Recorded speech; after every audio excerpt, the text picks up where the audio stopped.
The villa of Argamasilla de Alba, one of the main towns of the Cervantine route, was founded between the years 1531 and 1535 by the prior of the Order of St. John, Don Diego de Toledo. Popular tradition has it that there were two previous attempts at foundation in other places, which failed due to the difficulty of the terrain, the town finally being established in the territory that we know today. Argamasilla de Alba has a long Cervantine tradition, taken by the first commentators of El Quijote and by the biographers of Cervantes, who sense that this could be the place of La Mancha, of whose name the author did not wish to remember. Se supone que Miguel de Cervantes estuvo preso aquí en esta misma cueva entre el año 1601 y 1603, no se sabe la fecha exacta, que pudo estar unos cuantos meses, unos 4 o 5 meses. Cervantes, al margen de las leyendas, lo que parece positivamente demostrado es que conocía muy íntimamente La Mancha.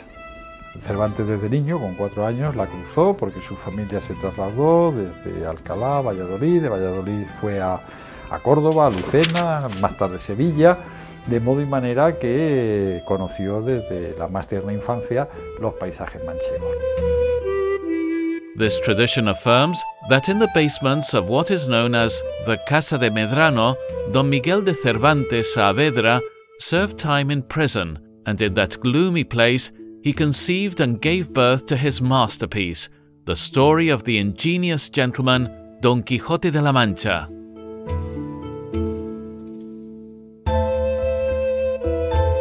The Casa de Medrano, declared a monument of historical artistic interest in 1970, is the main heritage that links the town with Cervantes and with El Quijote. The prologue of the 1863 edition of this distinguished work, printed in this house, ratifies with firm conviction the imprisonment of Cervantes in Argamasilla. En cuanto al motivo de su encarcelamiento, hay dos versiones. Una de ellas es que dirigió un piropo a la sobrina de un marqués, el marqués de Pacheco, que vivía aquí en Argamasilla y que era el alcalde del pueblo en aquella época, y por eso supuestamente le encarcelaron.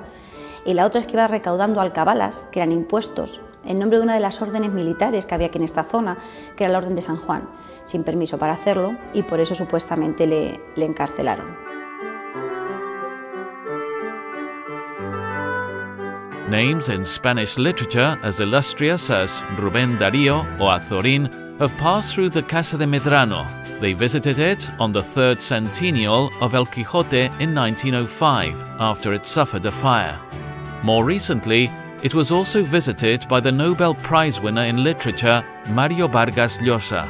Estar en un lugar donde al parecer Don Miguel de Cervantes concibió la historia de Don Quijote, que al cabo de los años se convertiría en el libro emblemático de nuestra cultura y nuestra lengua. Gracias Argamasilla de Alba por haber convertido la cueva de Medrano en un lugar de peregrinación y de culto.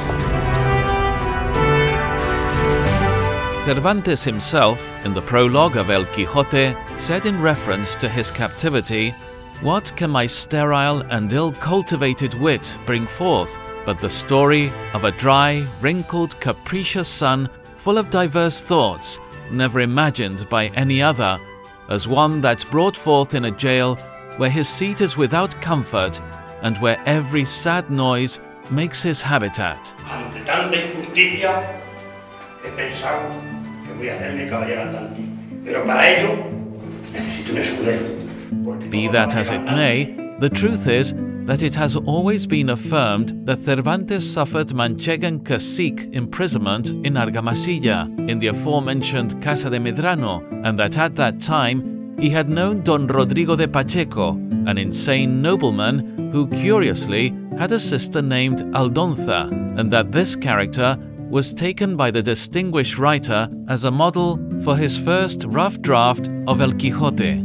Don Rodrigo de Pacheco, el marqués de Pacheco, era una de las personas más influyentes en aquella época en Argamasilla de Alba y la persona que supuestamente encarceló a Miguel de Cervantes. El cuadro fue donado en el año 1601 por el propio don Rodrigo de Pacheco y bueno, pues en el cuadro aparecen una dama y un caballero.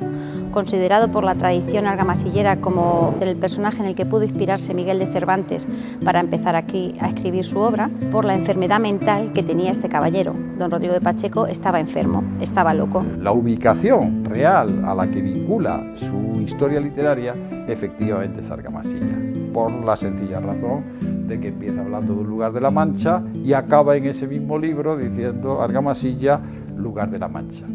Eso fue lo que Cervantes en la primera parte quiso transmitir. Eso fue lo que entendieron sus contemporáneos.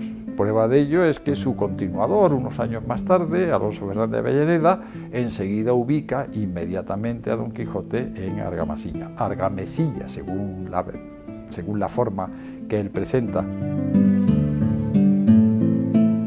Another argument, sustaining that Argamasilla de Alba could be that place of La Mancha with which Cervantes began the story of the adventures of El Quijote, is the express mention made by the author himself at the end of the first part of his novel in chapter 52, which reads, "The academics of La Argamasilla, place of La Mancha, in life and death of the valiant Don Quixote de la Mancha, according to what is written."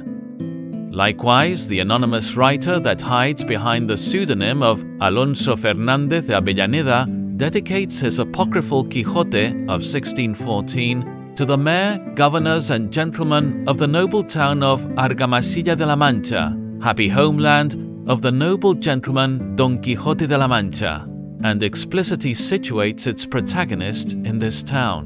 Pero el hecho de que Avellaneda vinculara tan estrictamente Don Quijote a Argamasilla, creo que determinó en gran medida que en la segunda parte Cervantes procurara desdibujar esa realidad. Desdibujar esa realidad como desdibujar otras y crear un mundo mucho más complejo literariamente.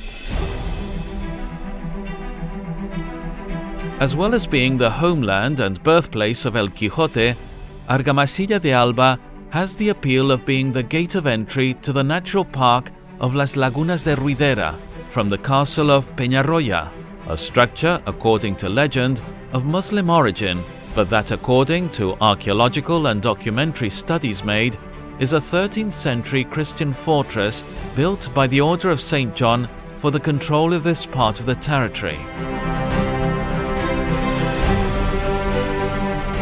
In the year 2013, the District Information and Interpretation Center of the Alto Guadiana was inaugurated in the castle area.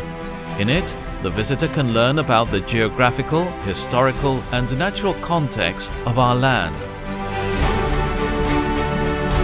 The castle of Peñarroya is the natural step from the west to the natural park of Las Lagunas de Ruidera, the quixotic surroundings that inspired the setting of one of the known adventures of the ingenious gentleman, the Cave of Montesinos.